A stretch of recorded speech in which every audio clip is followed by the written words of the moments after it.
السلام عليكم ورحمة الله وبركاته. إن الحمد لله نحمده ونستعينه ونستغفره ونعوذ بالله من شرور أنفسنا وسيئات أعمالنا. من يهده الله فهو المهتد ومن يضلل فلن تجد له وليا مرشدا. أشهد أن لا إله إلا الله وحده لا شريك له وأشهد أن محمدا عبده ورسوله الذي لا نبي بعده. وقال الله سبحانه وتعالى: يا أيها الذين آمنوا اتقوا الله حق تقاته ولا تموتن إلا وأنتم مسلمون. وقال عز من قال: يا أيها الذين آمنوا اتقوا الله وقولوا قولا سديدا يصلح لكم أعمالكم ويغفر لكم ذنوبكم ومن يطع الله ورسوله فقد فاز فوزا عظيما. يا أيها الناس اتقوا ربكم الذي خلقكم من نفس واحدة وخلق منها زوجها وبث منهما رجالا كثيرا ونساء. اتقوا الله الذي تساءلون به والأرحام إن الله كان عليكم رقيبا.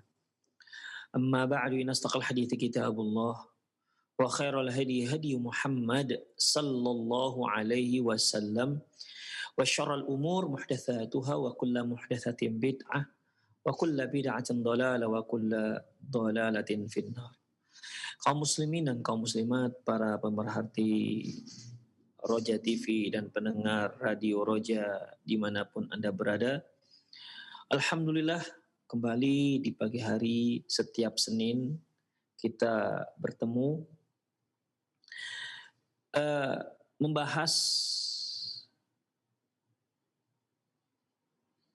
ataupun mengkaji tentang perjalanan kita setelah kematian, di mana pembahasan perjalanan setelah kematian ini kita ambil dari kitab Al-Qiyamatus Sughra. Ikhwah, di kajian lalu kita telah membahas terkait dengan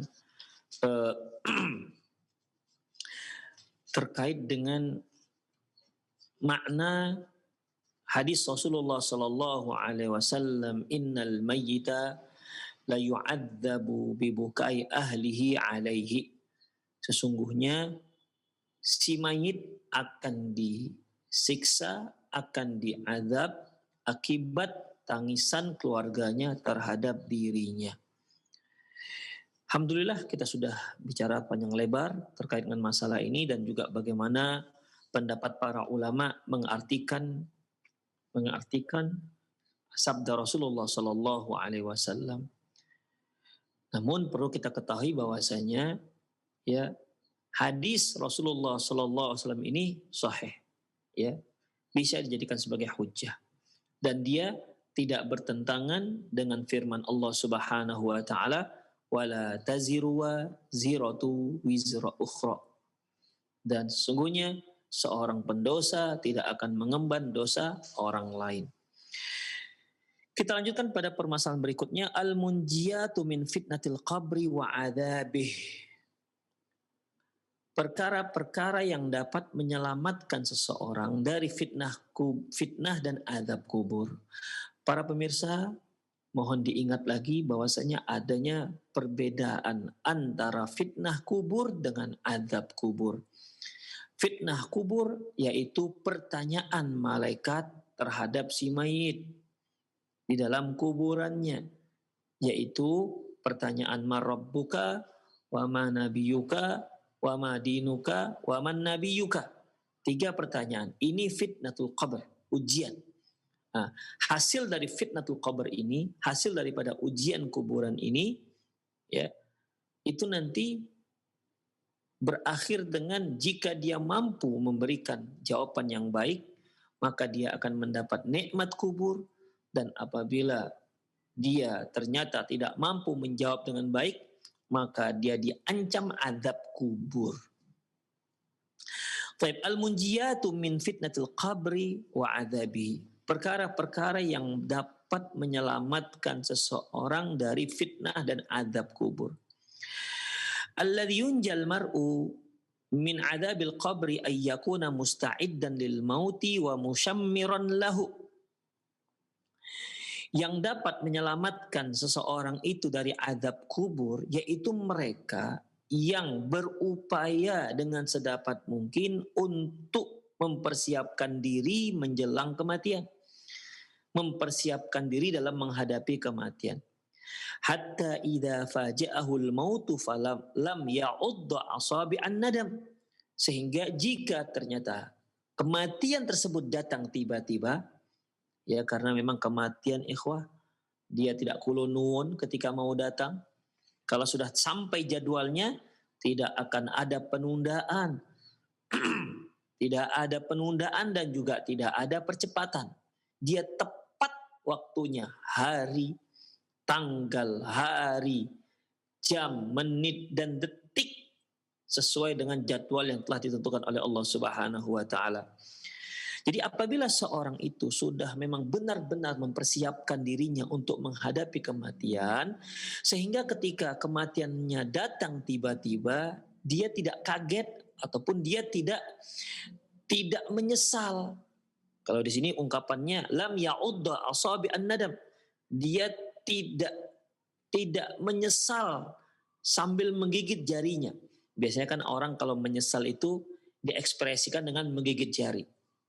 Intinya sehingga dia tidak menyesal, ya, sehingga dia tidak menyesal.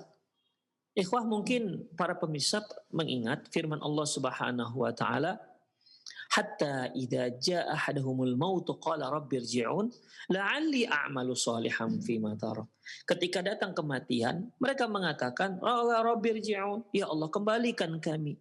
Untuk apa kalian dikembalikan? Apa tujuan kalian? La'alli a'malu shalihan fima tarak, agar kami bisa melakukan amalan soleh yang pernah kami tinggalkan. Tapi kan kalau sudah meninggal tidak akan mungkin lagi dikembalikan oleh Allah Subhanahu wa taala. Itu sudah ditetapkan oleh Allah Subhanahu wa taala. Ya, minha khalaqnakum wa fiha nu'idukum wa minha nukhrijukum taratan ukhra. Dari bumi kalian kami ciptakan, kemudian kami kembalikan kalian ke bumi, kemudian tinggal satu lagi dari bumi nanti kalian kami bangkitkan. Jadi nggak balik lagi dia ke dunia. Demikian ikhwah, rahimani Allahu wa iyyakum. Jadi qala rabbirji'un, ya Allah kembalikan kami. Tidak ada lagi gunanya minta dikembalikan ke bumi. Ya, tidak ada lagi gunanya. Walaupun tujuannya untuk beramal soleh, Allah tidak akan izinkan. Ya, Allah tidak akan pernah mengizinkan. Wa min isti'dadi lil mauti al-isra'u fit taubati. Di antara persiapan menghadapi kematian yaitu segera bertaubat kepada Allah Subhanahu wa taala. Yang namanya manusia selalu berbuat kesalahan, selalu buat dosa. Kullu bani Adam khatta'un wa khairu khatta'in at-tawwabun. Setiap anak Adam itu berdosa dan orang dosa yang terbaik, pendosa yang terbaik adalah mereka yang bertaubat pada Allah Subhanahu wa taala atas dosa-dosa yang dia lakukan. Untuk terbebas dari dosa itu suatu hal yang mustahil karena Rasulullah sudah katakan semua anak Adam itu berdosa. Tapi bukan berarti ditutup pintu ataupun kalimat sampai di situ. Allah Subhanahu wa taala membuka pintu taubat selebar dan seluas-luasnya. Innallaha yaqbalu taubatal 'abdi ma lam yughargir. Allah itu menerima taubat seorang hamba apapun dosa yang dia lakukan, sebesar apapun dosa yang dia lakukan, sepenuh apapun Allah akan terima taubatnya. Malam yughargir, selama dia tidak dalam keadaan pencabutan nyawa. Kalau sudah pencabutan nyawa maka tidak akan terima lagi. Dalam riwayat yang lain malam tatlu asyams min maghribiha, selama matahari belum terbit dari barat. Kalau sudah terbit dari barat sudah tidak ada lagi diterima. Tidak ada lagi penerimaan taubat, tutup. Allah sudah tutup. Ikhwah, semua kita sekarang belum ada yang menyaksikan, insyaallah hingga saat ini, yang mendengar dan yang menyaksikan TV Roja saat ini, itu masih Allah Subhanahu wa taala beri kesempatan untuk bertaubat. bertaubat. Karena pasti kita punya dosa, ikhwah. Oleh karena itu, isra'u fit taubah. Bersegera untuk bertobat kepada Allah Subhanahu wa taala. Karena kita tidak tahu kapan kita mati. Bahkan tidak ada seorang pun yang berani menjamin dirinya masih hidup semenit yang ke depan. 2 menit ke depan. Tidak ada seorang pun yang berani menjamin dia masih hidup. Oleh karena itu, setiap ada kesempatan segeralah bertobat kepada Allah Subhanahu wa taala. Rasulullah saja Rasulullah saja yang sudah diampunkan dosa yang lalu dan akan datang, ya. Beliau selalu mengatakan inilah astaghfirullah mi'ata marrah. Inilah astaghfirullah yauma mi'ata marrah.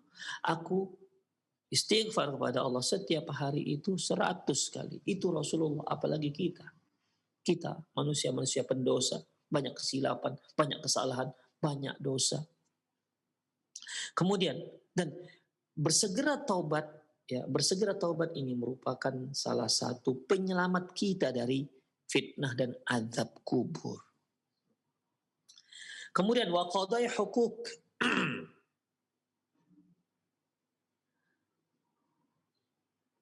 Wa qada'ul hukuk dan wa qada'il huquqi dan bersegera untuk menunaikan semua hak-hak mereka yang punya hutang, segera bayar hutang. Ada amanah yang seharusnya sudah dipulangkan, segera pulangkan. Termasuk hutang mungkin mereka yang menyekolahkan anaknya, kemudian SPP belum dibayar, sementara dia sanggup membayar. Jangan ditunda-tunda, jangan dinanti-nanti. Ya, termasuk hutang. Intinya hak apa saja yang masih ada, yang harus kita tunaikan, segera tunaikan sebelum mati, sebelum meninggal. Karena kalau kita sudah meninggal, sulit kita untuk menunaikan hak-hak tersebut. Iya, kalau keluarga kita mengetahui ada hak orang lain yang belum kita tunaikan. Iya, kalau mereka mengetahuinya. Kalau mereka nggak mengetahuinya itu bagaimana? Sementara kita nggak bisa beritahu kepada mereka. Allah tak kasih izin kita untuk datangi keluarga kita dan ngasih tahu bahwasanya tolong bayarkan hutang bapak ke sana, ke fulan. Tidak ada lagi cerita itu, ikhwah. Makanya segera apabila ada hak yang harus ditunaikan, segera tunaikan. Jangan nanti-nanti. Dikarenakan khawatir kematian datang tiba-tiba. Kemudian apa lagi, ikhwah? Wal iktsari minal amali salih, perbanyak amalan saleh. Wa inna fa innal imana was salata was sauma was zakata wal hajj wal jihad wa birrul walidaini wa silatul arham wa dzikrallahi azza wa jalla wa ghairaha min salihil amali tahfadzul abdal mu'min. Demikian juga keimanan, salat, puasa, zakat, haji, jihad, berbakti kepada kedua orang tua, menyambung silaturahmi, berzikir kepada Allah dan lain-lainnya, dan amalan soleh lainnya itu dapat melindungi seorang hamba mukmin dari apa? Dari fitnatul qabr wa adab, dari fitnah kubur dan adab kubur. Demikian ikhwah rahimani Allahu wa iyyakum. Wa biha yaj'alullahu lahu min kulli hammin farajan wa min kulli dhiqin makhraja. Dan dengan amalan soleh itulah Allah Subhanahu wa taala akan mengubah rasa duka menjadi suka dan kesulitan, dan akan merubah setiap kesulitan menjadi kemudahan. Demikian ikhwah. Ini persis sebagaimana dikatakan oleh Allah Subhanahu wa taala, "Wa may yattaqillaha yaj'al lahu makhraja wa yarzuquhu min haitsu la yahtasib." Barang siapa yang bertakwa kepada Allah, Allah akan beri dia jalan keluar saat setiap masalahnya, wa yarzuquhu min haitsu la yahtasib, dan akan memberi dia rezeki dari arah yang tidak dia duga-duga. Wa may yattaqillaha yaj'al lahu min amrihi yusra. Barang siapa yang bertakwa kepada Allah, Allah akan menjadikan semua urusannya itu menjadi mudah. Ikhwatal iman, para pemerhati Roja TV dan pendengar radio Roja dimanapun Anda berada, amalan soleh itu merupakan da'butul muttaqin, merupakan kriteria seorang yang bertakwa, yang rajin beribadah kepada Allah Subhanahu wa taala, yang rajin mendekatkan diri kepada Allah Subhanahu wa taala. Oleh karena itu seorang yang bertakwa tidak hanya keuntungan di dunia yang Allah berikan, bahkan juga keuntungan di akhirat. Ketika dia berada di alam barzakhnya dan ketika nanti dia bertemu dengan Allah Subhanahu wa taala. Oleh karena itu tidak ada ruginya menjadi seorang yang bertakwa. Mendekati diri pada Allah Subhanahu wa taala, melaksanakan perintah Allah, menjauhkan larangan Allah, maka Allah akan beri kebaikan dunia dan akhirat. Kebaikan dunia dan akhirat. Yang bertakwa kepada Allah akan diberi solusi setiap masalah yang dia hadapi. Kita hidup di dunia ini banyak masalah. Ya. Kita hidup di dunia ini banyak problem. Dan taufik dari Allah lah kita bisa menyelesaikan problem kita dengan cara yang terbaik. Kita di dunia ini perlu rezeki. Kalau nggak ada rezeki kita akan mati. Makanya kita di dunia butuh rezeki dan Allah akan mudahkan orang yang bertakwa mendapatkan rezekinya. Kita di dunia ini banyak urusan. Dan orang yang bertakwalah yang akan diberikan kemudahan dalam setiap urusannya. Setiap mengerjakan urusannya. Demikian ikhwah rahimani Allahu wa iyyakum. Itulah amalan soleh. Wa qad haddatsana Rasulullah sallallahu alaihi wasallam annal a'mala shalihah tahrithul insana fi qabrih. Bahwasanya Rasulullah sallallahu alaihi wasallam menyatakan bahwasanya amalan soleh itu dapat menjaga seorang manusia di kuburannya. Allahu Akbar. Ternyata amalan soleh itu tidak hanya memberikan kemudahan seorang di dunia, tapi juga memberi kemudahan dia di kuburannya. Yaqulu Ibnu Taimiyah rahimahullah. Wa fil haditsil masyhuri hadits Muhammad bin Amr. Dalam hadis yang cukup masyhur yaitu hadis Muhammad bin Amr an Abi Salamah an Abi Hurairah radhiyallahu anhuma. Dari Abi Salamah dari Abu Hurairah anin Nabi sallallahu alaihi wasallam, dari Nabi sallallahu alaihi wasallam, rawahu Abu Hatim fi sahihi, yang diriwayatkan oleh Abu Hatim dalam kitab sahihnya, wa qad rawahu al-a'immah, dan hadis ini juga diriwayatkan oleh banyak imam-imam, qal, di mana Rasulullah bersabda, innal mayyita la yasma'u khafqa ni'alihim hina yuwallawna anhu. Sesungguhnya si mayit mendengar suara sendal orang-orang yang pergi meninggalkannya. Artinya ketika kita membawa jenazah ke kuburannya, kemudian kita kebumikanlah si jenazah tersebut hingga selesai. Maka ya sebagaimana biasa, mereka yang sudah selesai menyelenggarakan jenazahnya, sudah selesai mengkebumikan jenazahnya, kan nggak ada yang tinggal di situ. Semua pasti akan pulang. Termasuk anak, istri, orang-orang yang dia cintai. Nggak akan ada yang betah selamanya tinggal di kuburan tersebut. Dia akan pergi meninggalkan tuh kuburan. Walaupun orang yang sangat dia sayangi. Misalnya kalau ada seorang yang katanya sangat mencintai istrinya dengan kecintaan yang luar biasa. Oke, meninggal istrinya, dikuburkan. Mau nggak si suami menemani istrinya di kuburan seterusnya? Sebagaimana di saat istrinya masih hidup. Tak akan ada yang mau. Demikian ikhwah, azinallahu wa iyyakum. Ya, dia akan pergi. Dan di saat mereka yaitu orang-orang yang mengantarkan jenazah di pekuburannya itu mulai pulang satu persatu, sungguh si mayit mendengarkan suara sendalnya. Suara sendal mereka. Kemudian fa in kana mu'minan kanatis salatu 'inda ra'sih. Berarti kalau mereka pulang semua, siapa yang tersisa? Tidak ada yang tersisa kecuali dia sendiri di kuburan. Tapi ternyata orang mukmin nggak sendiri, ada yang menemani dia. Ada yang menemani dia. Kalau dia seorang mukmin, maka sholatnya akan berada di dekat kepalanya.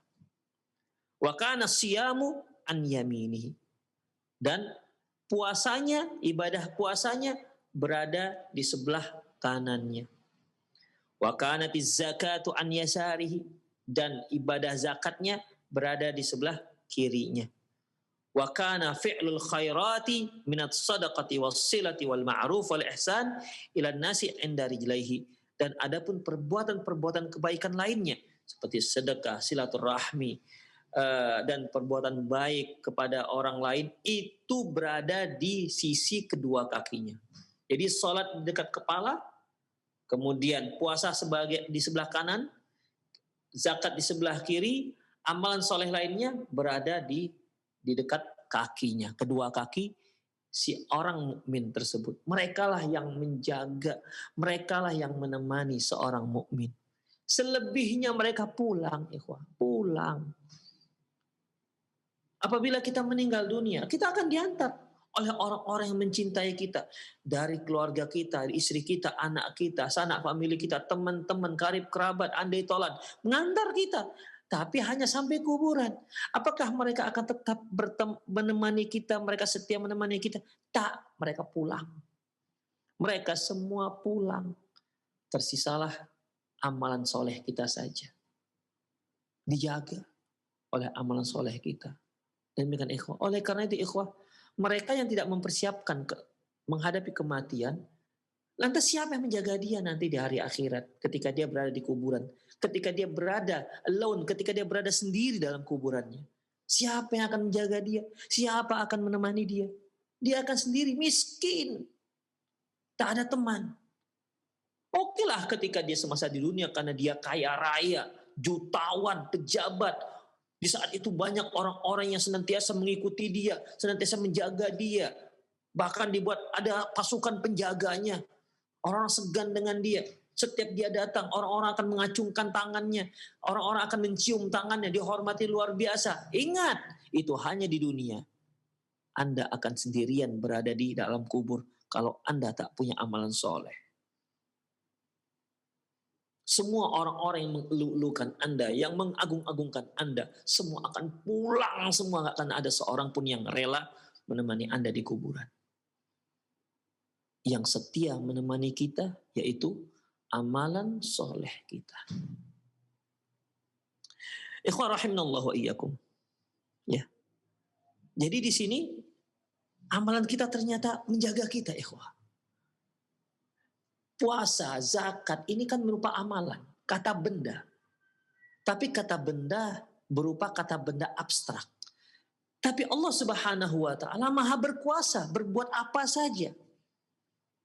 Wallahu ala kulli syai'in qadir. Allah tuh Maha berkuasa atas berbuat apa saja.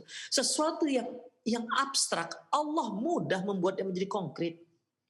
Ikhwan rahimanallahu wa iyyakum, mungkin para pemirsa mengingat sabda Rasulullah Sallallahu Alaihi Wasallam tentang kematian nanti di hari kiamat. Di mana Rasulullah Sallallahu Alaihi Wasallam mengatakan yu'tal maut yaumal qiyamati. Bahwasanya kematian akan dibawa di hari kiamat kakabshi al-amlah.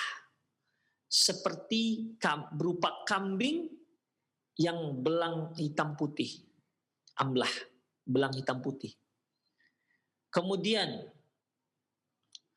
fayunadi munadin ila ahli an-nar. Kemudian dipanggillah penduduk neraka, dipanggil penduduk surga, suruh lihat ini. Ya.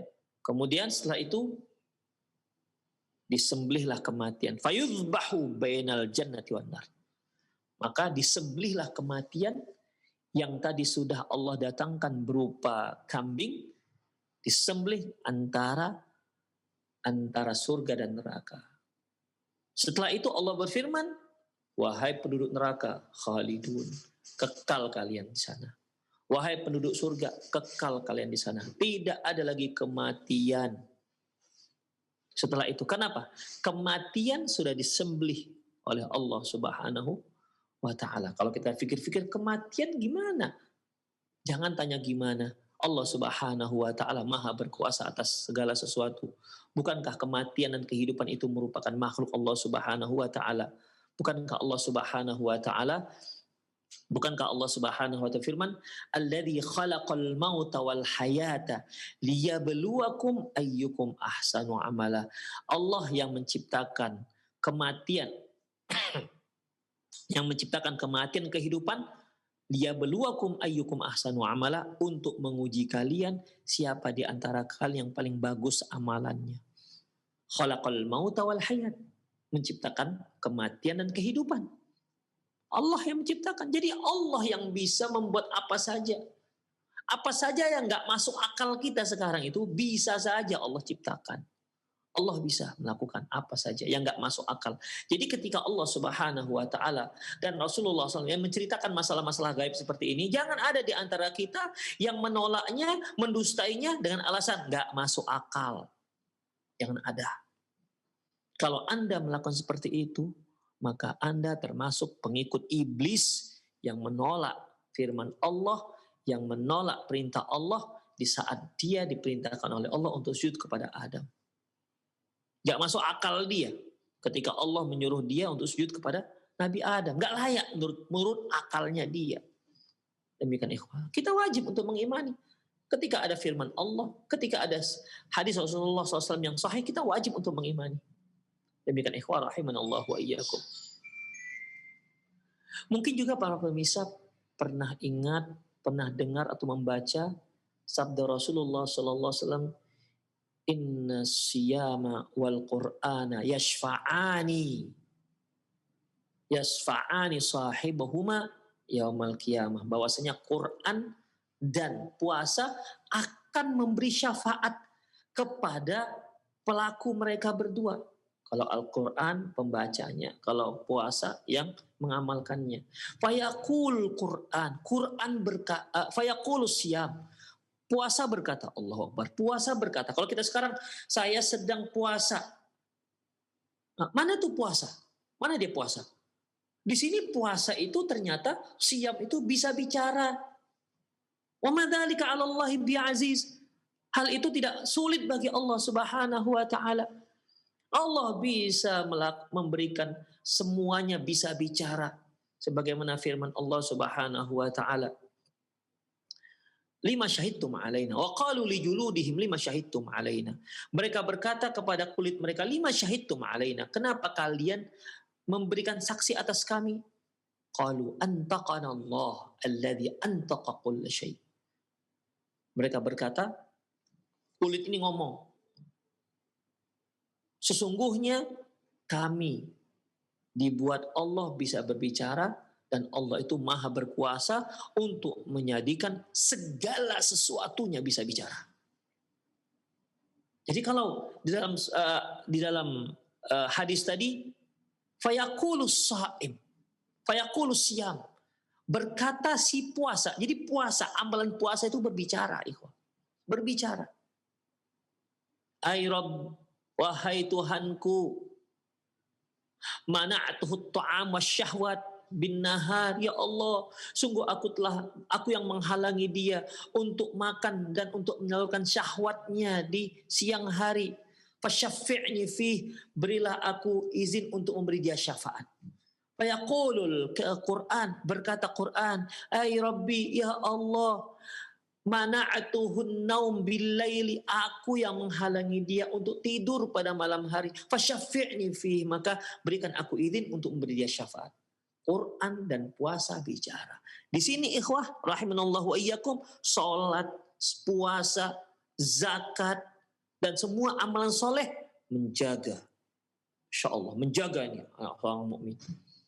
Dia tidak menjadi kata benda yang abstrak lagi. Jadi sudah konkret dia, dan itu bisa saja ikhwah. Bisa bicara, sholat bisa bicara, zakat bisa bicara, apalagi Quran bisa bicara, bacaan Quran bisa bicara, amalan soleh bisa bicara, berbakti kepada kedua orang tua. Maksudnya amalan kita berbakti kepada orang tua itu juga bisa bicara. Demikian ikhwah. Seperti yang dikatakan kulit, ya. Qalu antaqanallah antaqa kulla syai'. Mereka berkata, kami dibuat Allah bisa bicara. Sebagaimana Allah Maha Berkuasa dapat membuat segala sesuatu bisa bicara, termasuk ini. Kemudian, ya, kita kembali kepada hadis di mana setelah semuanya kembali pulang, tidak ada seorang pun yang menjaganya, ya semuanya pulang.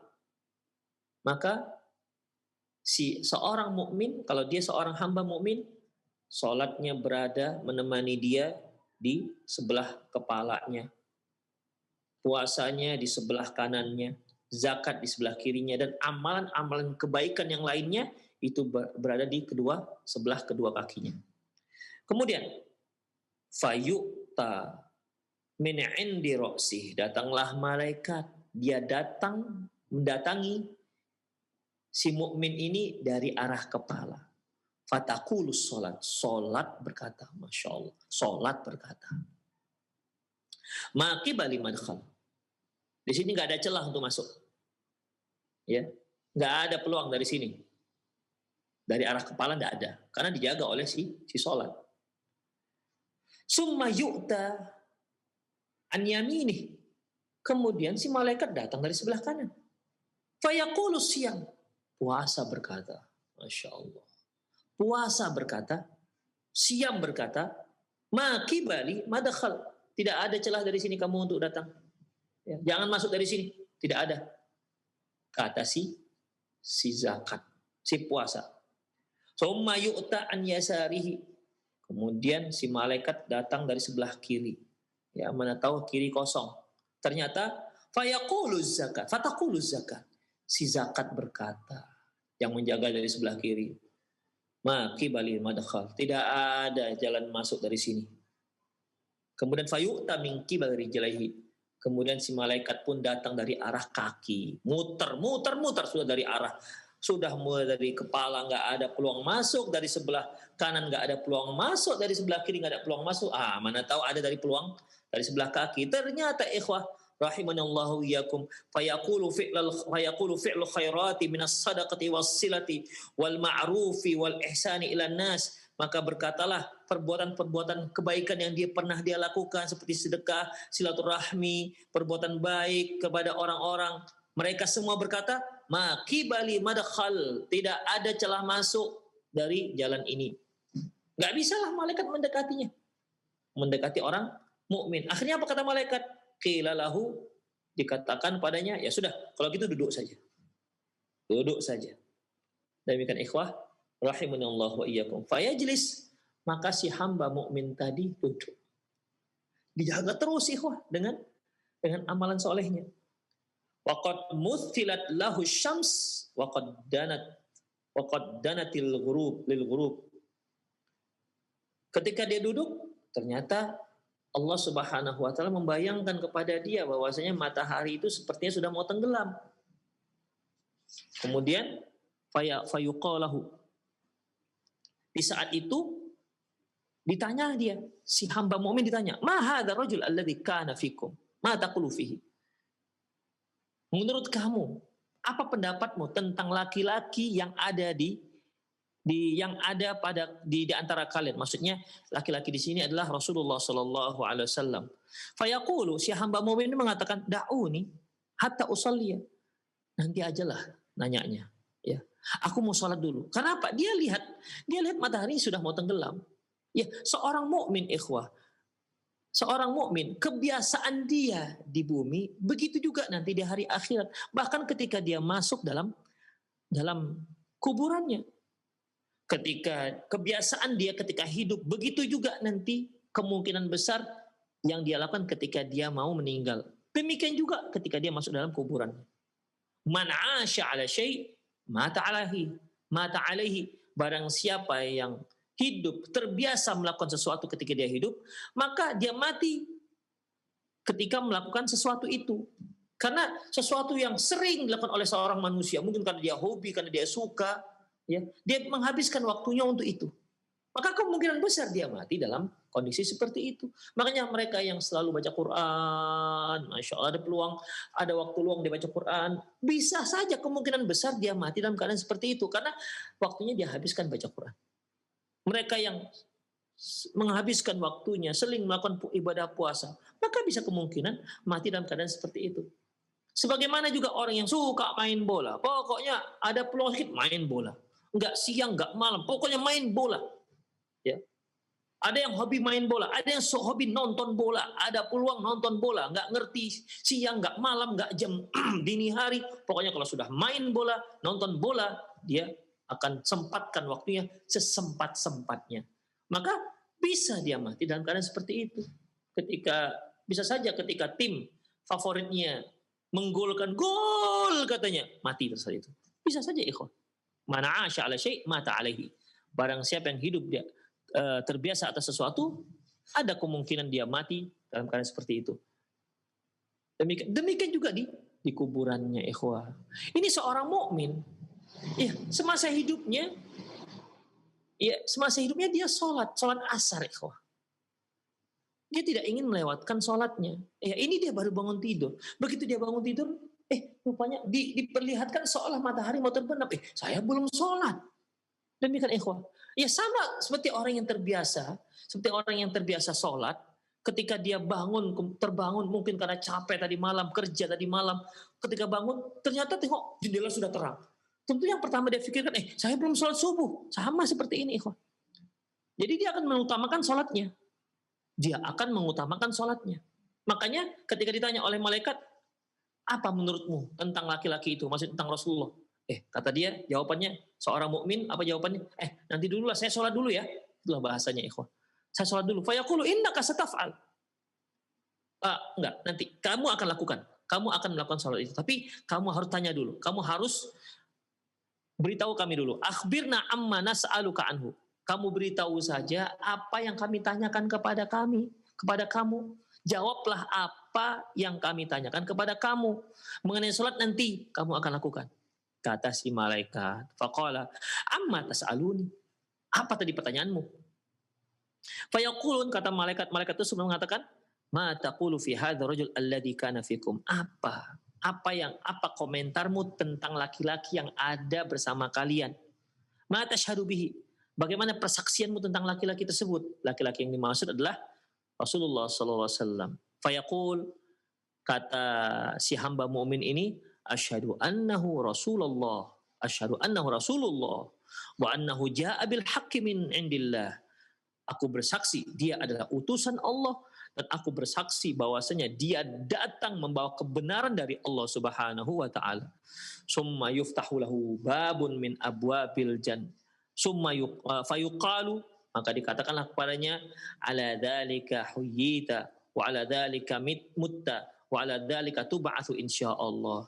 Di atas itulah kamu dihidupkan, di atas itulah kamu mati, dan di atas itulah kamu nanti akan dibangkitkan insyaallah. Dalam lafaz lain ikhwah, wa 'alal yaqini kunta. Sungguh engkau berada di atas keyakinan dahulu. Sungguh itulah keyakinan engkau ketika engkau masih hidup terdahulu. Demikian. Jadi ketika dia katakan asyhadu annahu Rasulullah wa annahu jaa'a bil haqqi min indillah, langsung malaikat mengatakan, ya memang begitulah ketika kamu masih hidup dahulu. Demikian juga kamu mati dan juga seperti itu kamu nanti akan dibangkitkan oleh Allah Subhanahu wa taala. Kemudian summa yuftahu lahu babun min abwabil jannah. Kemudian dibukakanlah untuknya satu pintu di antara pintu-pintu yang menuju surga. Pintu-pintu surga. Fayuqalu lahu, dan dikatakan kepadanya, dzalika maq'aduka minha. Itulah tempatmu di surga. Itu tempatmu. Diperlihatkanlah tempatnya, istananya, ya, apa yang akan dia dapati nanti di surga. Kemudian wa ma'addallahu laka fiha, dan semua fasilitas yang Allah siapkan untukmu itu. Tapi dia nggak bisa masuk, dia belum bisa masuk ikhwah, masih diperlihatkan, masih dipertontonkan. Jadi ya dibukakanlah pintu surga, dia belum boleh masuk, dia hanya melihat, itulah tempatmu nanti di surga. Semua fasilitas yang kamu lihat itu semua Allah siapkan untukmu nanti di hari kiamat. Makanya ikhwah, dalam hadis yang pernah kita baca, doa si mukmin ini hanya satu, Rabbi aqimis sa'ah. Ya Allah, cepatkan hari kiamat. Untuk apa? la'alli arji'u ila ahli wa mali, agar aku bisa kembali kepada keluargaku dan hartaku. Maksudnya yang di surga, bukan yang di dunia. Demikian ikhwah rahimani Allah wa iyyakum. Kemudian, ya ikhwah, melihat surga gimana tidak gembira, ya. Kemudian fayazdadu ghibtatan wa sururan, maka dia pun sangat gembira, sangat riang dan gembira. Summa yuftahu lahu babun min abwabin nar. Kemudian setelah itu dibukakan untuk dia pintu neraka. Dibukakan untuk dia salah satu pintu api neraka. Fayuqalahu hadza maq'aduka minha wa ma 'addallahu laka fiha law 'asaita. Kemudian dikatakan padanya, inilah tempatmu di neraka dan ini semua siksaan-siksaan yang disiapkan Allah untukmu jika kamu semasa di dunia menjadi orang yang durhaka. Faizdadu ghibtatan wa sururan, maka semakin gembira, ya Allah, saya selamat dari azab yang sangat mengerikan. Demikian ikhwah. Ini cara Allah Subhanahu wa taala memuliakan orang mukmin, membahagiakan orang-orang mukmin. Beda ikhwah, ya beda. Ketika kita berhasil mendapatkan sesuatu, ya, kemudian ditunjukkan kalau kita nggak berhasil maka kita seperti ini. Ya. Allah Subhanahu wa taala menunjukkan sesuatu yang nikmat yang luar biasa. Ma la ainun ra'at wala udhunun sami'at wala khatara ala qalbil bashar. Tak pernah dilihat oleh mata, tak pernah terdengar oleh telinga, tak pernah terbetik dalam hati. Dan hari ini dia lihat langsung dengan mata kepalanya. Dia cium aroma wanginya, dia dengar suara-suara penduduk surganya. Terbayangnya, sudah terbangnya begitu sangat indahnya itu surga. Gembira ikhwah, dan kamu dijanjikan akan menempati itu. Kemudian ditunjukkan bagaimana dahsyatnya api neraka. Luar biasa. Yang semua orang mohon pelindungan pada Allah, jangan sampai masuk neraka. Kata Allah, itulah neraka. Seandainya kamu dulu durhaka, beginilah nasibmu. Inilah yang akan kamu terima, neraka ini. Bertambah bersyukurlah seorang mukmin, ikhwan. Bertambah bersyukur. Ya, dia Allahu Akbar. Dia menjadi orang yang berterima kasih pada Allah, bersyukur kepada Allah, semakin mengagungkan Allah karena telah melindungi dia dari azab yang luar biasa. Tidak hanya itu, tsumma yuftahu lahu fi qabri sab'una dhira'an. Kemudian dilapangkan kuburannya sejauh 70 hasta. Yunawwir lahu fihi, dan diterang dan dijadikan kuburan itu menjadi terang benderang. Wa yu'adu jasaduhu kama bada'a. Kemudian jasadnya dikembalikan sebagaimana sedia kala. Dahulu kan jasad manusia itu tingginya situ naziraan, ya, besarnya situ naziraan, sebanyak setinggi 60 hasta. Di sini katakan dikembalikan jasadnya sebagaimana dulu pada awalnya. Ya, dikembalikan seperti jasad yang pertama Allah Subhanahu wa taala ciptakan, yaitu jasad Nabi Adam yang tingginya yaitu setinggi 60 hasta. Makanya ikhwah, penduduk surga itu masuk surga besar badannya, tinggi badannya, nggak seperti kita sekarang, tapi seperti awal diciptakan, yaitu situ naziroan 60 hasta. Wa taj'alu nismatahu fi nasamil tayyib, dan ruhnya diletakkan di tempat ruh yang baik. Wahia tayrun ta'allaqa fi syajaril jannah, yaitu di dalam burung yang bertengger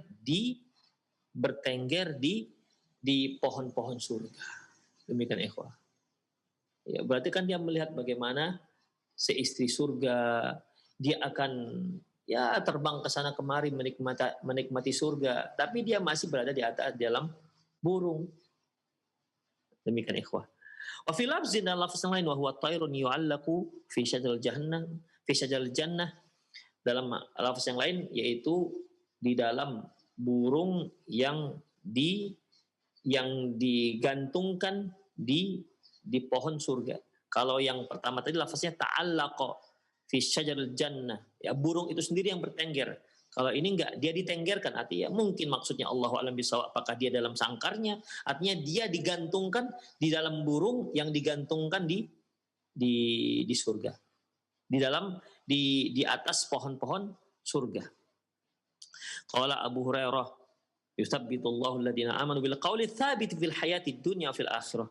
Dan Allah meneguhkan orang-orang yang beriman, ya, meneguhkan keimanan orang yang beriman dengan ucapan yang teguh. Apa itu?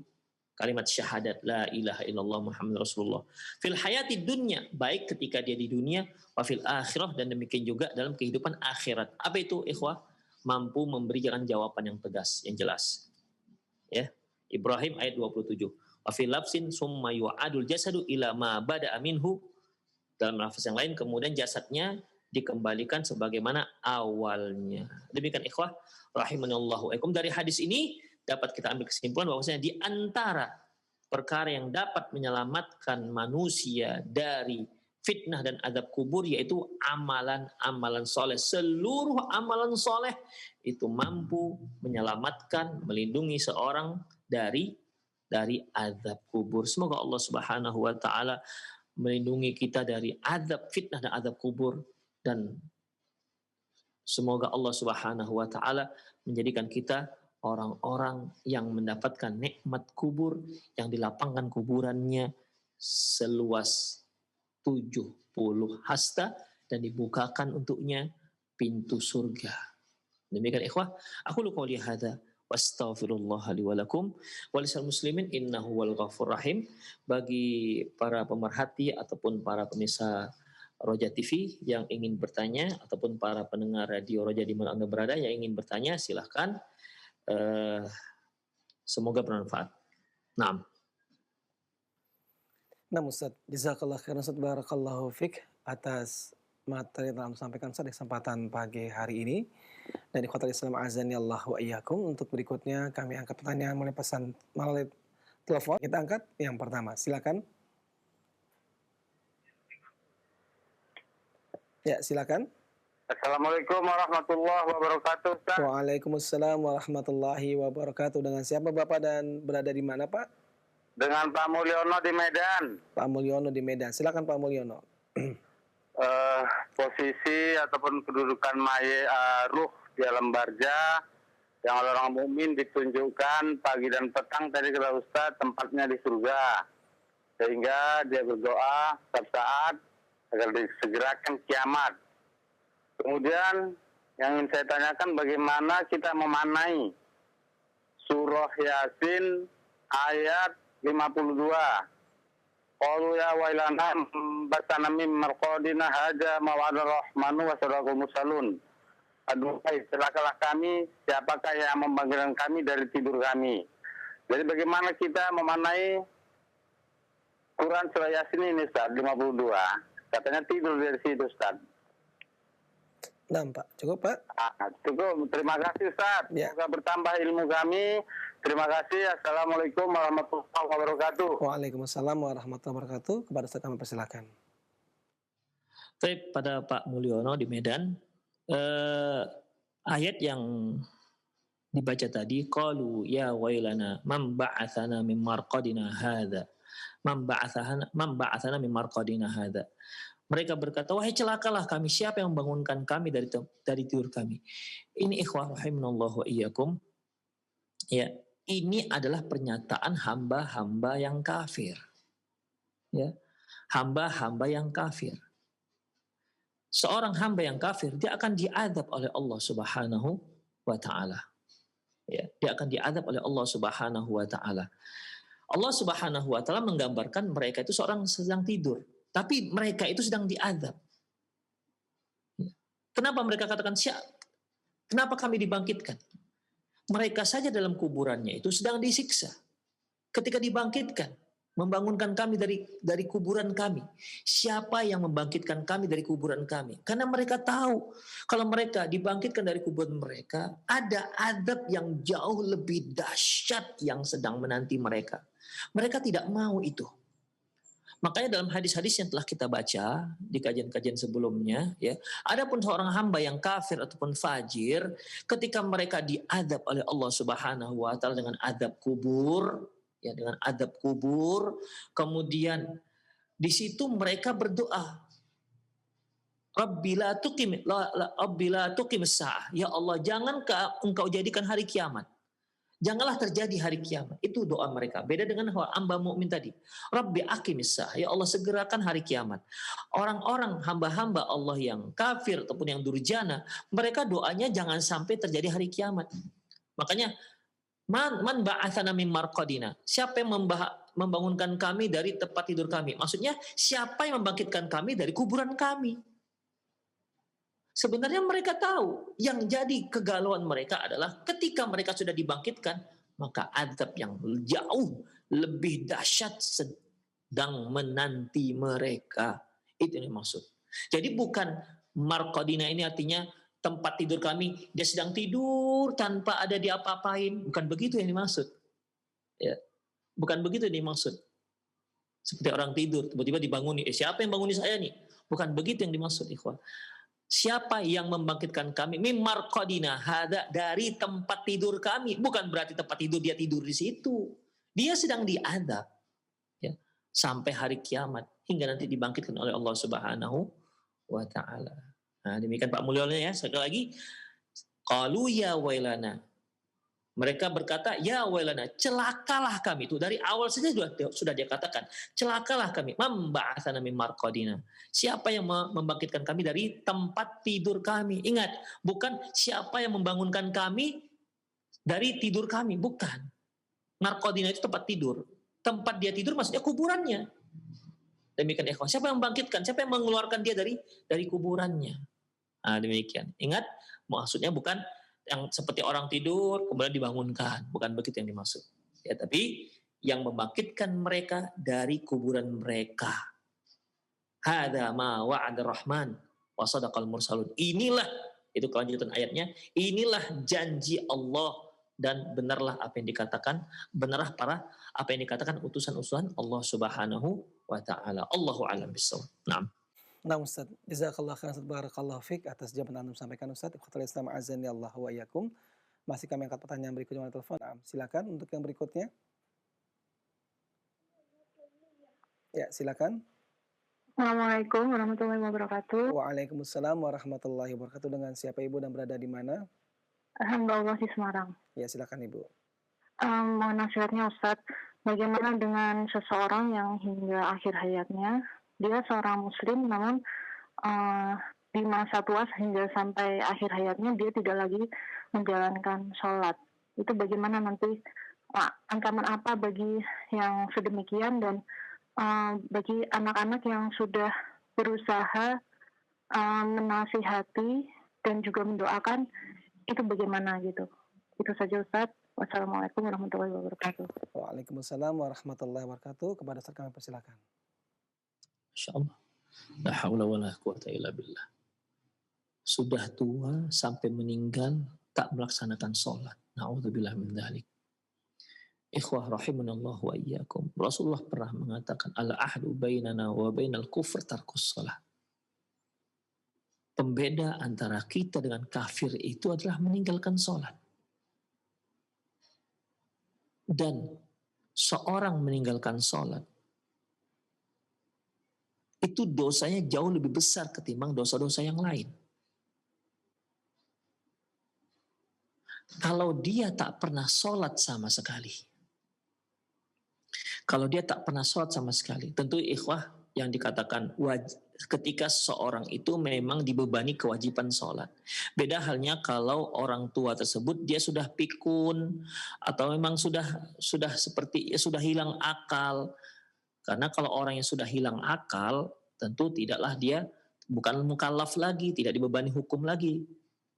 Karena Allah Subhanahu wa taala mengatakan aqimis sholata lidzikri, tegakkan salat untuk mengingatku. Jadi kalau dia juga tak mengingat Allah, dia sudah memang akalnya sudah kurang atau sudah sama dengan seperti orang gila, ya tidak lagi waras akalnya, maka enggak mukallaf lagi, ikhwah. Ya. Baik. Kalau seorang yang tak pernah sholat sama sekali, KTP-nya tercantum agama Islam, maka sepakat para ulama dia itu kafir, bukan muslim. Yang ada khilafiyah adalah mereka yang sholatnya bolong-bolong, nggak lengkap sholatnya. Sholatnya hanya zuhur dengan asar, atau sholatnya hanya maghrib saja, atau sholatnya hanya zuhur, asar, maghrib. Isya dengan subuh tidak. Yang seperti ini para ulama berbeda pendapat. Apakah dia kafir ataukah tidak? Kalau Imam Ahmad mengatakan kafir murtad. Imam Syafi'i rahimahullah mengatakan bahwasanya enggak kafir, tapi dia diingatkan oleh pemerintah. Kalau dia masih tak menyempurnakan sholatnya, maka dia diancam hukum mati. Kalau sampai mendapatkan ancaman hukum mati, dia tetap tak sholat, maka dia dihukum mati dalam keadaan murtad. Jadi hukuman mati riddah, bukan haddan. Kalau haddan itu hukuman mati sebagai hukuman, seperti orang yang berzina, orang yang sudah berumah tangga, orang yang sudah berumah tangga dihukum berzina, dihukum mati, maka itu hukuman haddan, hukuman mati haddan sebagai hukuman, dia tetap sebagai muslim. Tapi kalau yang ini sudah diancam oleh si pemerintah bahwasanya kamu kalau nggak melengkapkan sholatmu, kami akan ancam kamu hukuman mati, eksekusi mati. Dia tetap nggak sholat, maka dia dihukum mati sebagai orang yang murtad, bukan lagi sebagai hukuman. Demikian ikhwah rahimanallahu yakum. Abdullah bin Syakik pernah mengatakan bahwasanya aku tidak melihat ada para sahabat yang mengkafirkan seseorang gara-gara meninggalkan suatu ibadah selain sholat. Oleh karena itu sangat berbahaya tak sholat ikhwah. Mungkin ada seorang mengatakan, saya nggak sholat tapi kan saya berbakti kepada orang tua, berbuat baik kepada tetangga, saya ngasih sedekah, ya, tapi saya nggak sholat. Orang nggak ada yang nggak suka dengan saya. Semua saya lakukan, kebaikan-kebaikan apapun saya lakukan, tapi saya nggak sholat. Ikhwah, ya, ketimbang Anda tak sholat, itu masih mendingan orang-orang yang merampok, orang yang berzina, orang yang menjudi, orang pembunuh. Dosa mereka itu masih ringan ketimbang orang yang nggak sholat. Mana ada para ulama yang mengkafirkan orang membunuh? Mana ada para ulama yang mengkafirkan orang zina? Mana ada para ulama yang mengkafirkan orang main judi dan minum khamr? Nggak ada. Tapi yang mengkafirkan yang tak sholat, walaupun sholatnya bolong-bolong, walaupun dia meyakini sholat itu wajib, itu banyak. Ikhwah rahimanallahu wa iyyakum. Demikian. Oleh karena itu, sangat berbahaya sekali. Terus apa sikap seorang mukmin sebagai anak? Ya, kalau ketika dia sudah meninggal, ketika dia sebelum meninggal berupayalah dengan semaksimal mungkin mengajak orang tuanya untuk sholat kembali. Ya, tapi Ustadz ternyata dia sudah meninggal. Maka ya semoga Allah Subhanahu wa taala ya tidak menggolongkan dia termasuk orang-orang yang kafir. Karena tadi ada khilafiyah. Ya semoga dia tidak termasuk orang kafir, sehingga masih ada peluang bagi kita untuk mohon kepada Allah Subhanahu wa taala semoga Allah mengampuni dosa-dosanya. Demikian ikhwah. Ya, seorang anak terus doakan orang tua, terus doakan orang tua. Tidak ada yang paling diharapkan orang tua melainkan yang sudah meninggal melainkan doa dari anak. Idza mata ibnu Adam inqata amalu illa min salasin. Apabila meninggal anak Adam, terputus amalannya. Semua amalan terputus. Illa min salasin, kecuali 3. Sedekah jariyah, ala ilmu intafa'u bihi, ilmu yang bermanfaat, waladun salih yada'ulah. Anak soleh yang mendoakannya. Anak soleh yang mendoakannya. Kalau nggak soleh, ya untuk apa dia doakan? Nggak akan terima doa orang yang nggak soleh. Anaknya nggak sholat, gimana mendoakan orang tuanya? Jadi anak soleh yang mendoakan orang tuanya. Itu yang sangat diharapkan orang tua kita yang sudah meninggal. Itulah cara kita berbakti kepada orang tua kita setelah dia meninggal. Di samping cara-cara yang lain. Seperti misalnya kita kuatkan silaturahmi kita dengan teman-teman ayah kita atau teman-teman ibu kita yang sudah meninggal dunia dan lain-lainnya. Tapi doa ikhwah, selalulah cantumkan doa orang tua kita di setiap doa-doa soleh kita. Jangan lupakan mereka. Jangan lupakan mereka. Tetap doakan dia di setiap ibadah yang kita lakukan. Doakan. Semoga itu bermanfaat untuk orang tua kita. Hanya itu yang bisa kita lakukan. Hanya itu yang bisa kita lakukan. Allahu a'lam bishawab. Nah Ustaz, jazakallah khairan, barakallahu fiik atas jawaban yang telah sampaikan Ustaz. Dan ikhwatal Islam azani Allah wa yakum. Kita angkat kembali pertanyaan telepon. Iya, silakan Mbak. Dari Muko-Muko. Iya, baik Bapak. Silakan. Iya. Baik Bapak, langsung Bapak mendengar telepon saja Bapak, dan tidak usah mendengar televisi lagi Pak, biar tidak bingung. Langsung pertanyaannya apa Pak? Ya, tanya gini Pak. Ini usia saya udah lanjut, lah 67 Pak. Jadi tapi utangnya banyak dekat orangnya. Uangnya tidak ada lagi, hartanya tidak ada lagi. Karena kita kan dulu kan banyak apa bikin utang. Macam mana lah kita membayarnya Pak? Apa bisa dia doa aja, apa dia minta maaf kan? Baik, cukup Bapak. Terima kasih banyak atas pertanyaannya. Ya, aku kalau meminta maaf Pak, saya malu, takut orang tu marah.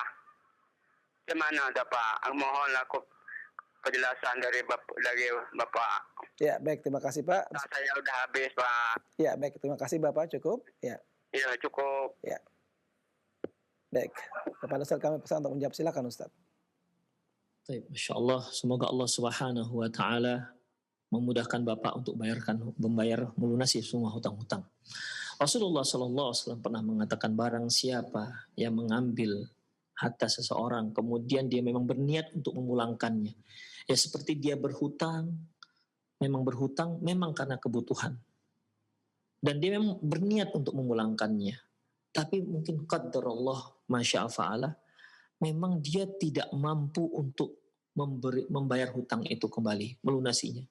Maka apa yang harus dia lakukan? Pertama tentunya dia jangan malu, Bapak jangan malu. Datang kepada orang tersebut. Dan Bapak mohon. Karena masalah hutang ini masalahnya tidak hanya di dunia, sampai akhirat.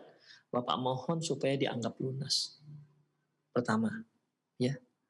Mohon maaf dan mohon supaya hutang dilunaskan. Karena tidak ada lagi harta yang bisa dibayarkan untuk melunasi hutang. Kalau mereka tetap bersikekeh, kamu harus bayar. Bapak harus bayar hutang Bapak. Kami nggak mau anggap lunas. Misalnya begitu. Maka tidak ada cara lain selain memang Bapak harus berupaya untuk melunaskan hutang semampunya dan seikhlas mungkin untuk berupaya untuk melunasi hutang. Karena itu adalah hak dia. Minta tolong pada anak-anak supaya melunaskan hutang. Itu namanya upaya. Jika ternyata memang toh hutang masih banyak, ajal sampai, itu bagaimana? Allah Subhanahu wa Ta'ala akan menilai kita dari upaya yang kita lakukan, usaha yang pernah kita lakukan. Itu ikhwah. Jadi insya Allah Allah akan maafkan. Tapi ingat, kita memang benar-benar berupaya untuk melunasi hutang. Tapi kan yang namanya rezeki itu Allah yang berperan. Itu hak Allah, beri apa tidak. Makanya ikhwah, yang penting kita upaya untuk melunasi. Kalau orang yang memberikan hutang itu tidak mau menganggapnya lunas, ya nggak ada cara lain selain kita berupaya dengan semaksimal mungkin, setulus mungkin untuk melunasi hutangnya. Allah tahu apa yang dalam hati kita. Innahu alimun bidatis sudur. Allah itu mengerti apa yang ada di dalam lubuk hati kita yang paling dalam. Kemudian tunggu saja nanti persidangan Allah Subhanahu wa Ta'ala di hari akhirat. Kalau memang seorang mukmin itu memang benar-benar tulus hatinya mau lunasi semua hutang-hutangnya, tapi qadarullah masyafa'ala memang tak sampai ajalnya sementara hutang-hutangnya belum selesai, maka Allah lebih tahu. La yukallifullahu nafsan illa wus'aha. Allah tidak akan membebani sesuatu yang di luar kemampuan hambanya. Tapi ingat, benar-benar tulus untuk melunasi hutang. Kemudian tawakal pada Allah, nanti bagaimana mahkamah Allah Subhanahu wa Ta'ala yang akan menyelesaikannya. Maka ikhwah, ini juga pelajaran bagi kaum muslimin yang lain. Jangan mudah berhutang. Hutang memang hukumnya boleh. Rasulullah saja pernah berhutang, tapi berhutang Rasulullah seperti kita. Silahkan berhutang, tapi berhutanglah untuk hal-hal yang darurat saja. Jangan hanya kepingin beli baju baru akhirnya berhutang. Hanya kepingin beli kendaraan yang terbaru akhirnya berhutang. Hanya ingin mengupdate HP terbaru akhirnya berhutang. Jangan. Ya. Jangan berhutang. Kecuali untuk yang darurat-darurat saja. Demikian ikhwah rahimanallah wa iyyakum, karena masalah hutang itu pelik sampai akhirat, sampai seorang mati dalam jihad, tewas dalam jihad fisabilillah, dia belum bisa masuk ke surga sampai dia selesaikan dulu masalah hutangnya. Dia selesaikan dulu di mahkamah Allah tentang masalah hutang yang belum dia bayar. Demikian ikhwah. Jadi Allahu a'lam bishawab, Bapak yang bertanya tadi, jangan malu. Datangilah orang yang, kalau Bapak yang merasa udah nggak sanggup, harta tidak punya lagi, tapi betul-betul ya, benar-benar tak punya harta lagi, nggak tahu lagi bagaimana caranya untuk melunasi hutang, maka datangi orang yang pernah memberikan hutang, mohon maaf yang sebesar-besarnya, dan mohon pada dia agar hutangnya dianggap lunas. Kalau dia anggap lunas, sudah berarti alhamdulillah, wa biha wa ni'mah. Tapi kalau tidak, maka tidak ada cara lain selain memang berusaha untuk melunasi hutangnya. Jika ternyata sudah upaya semaksimal mungkin, tak juga lunas, sementara mati menjelang, datang kematian, maka serahkan semua kepada Allah Subhanahu wa Ta'ala. Allah akan nilai bagaimana usaha kita dalam melunasi hutang-hutang kita. Demikian, Allah lebih tahu apa yang ada dalam hati kita, ketulusan kita, benar tidaknya kita sungguh-sungguh dalam melunasi hutang kita. Demikian. Semoga Allah Subhanahu wa Ta'ala memudahkan Bapak untuk melunasi hutang-hutang. Semoga orang-orang yang pernah memberikan hutang dilembutkan hatinya sehingga mereka menghalalkan hutang-hutang tersebut. Dan juga semoga kaum muslimin terbebas dari lilitan hutang dan berupayalah jangan mudah berhutang. Demikian para pemirsa Roja TV dan pendengar radio Roja dimanapun Anda berada. Semoga kajian kita di pagi hari ini bermanfaat. Sedikit yang saya sampaikan tadi semoga bermanfaat. Lebih dan kurang mohon maaf. Aku qouli hadza wa astaghfirullah li wa lakum. Wa lisa'iril muslimin innahu wal ghafurur rahim. Assalamualaikum warahmatullahi wabarakatuh.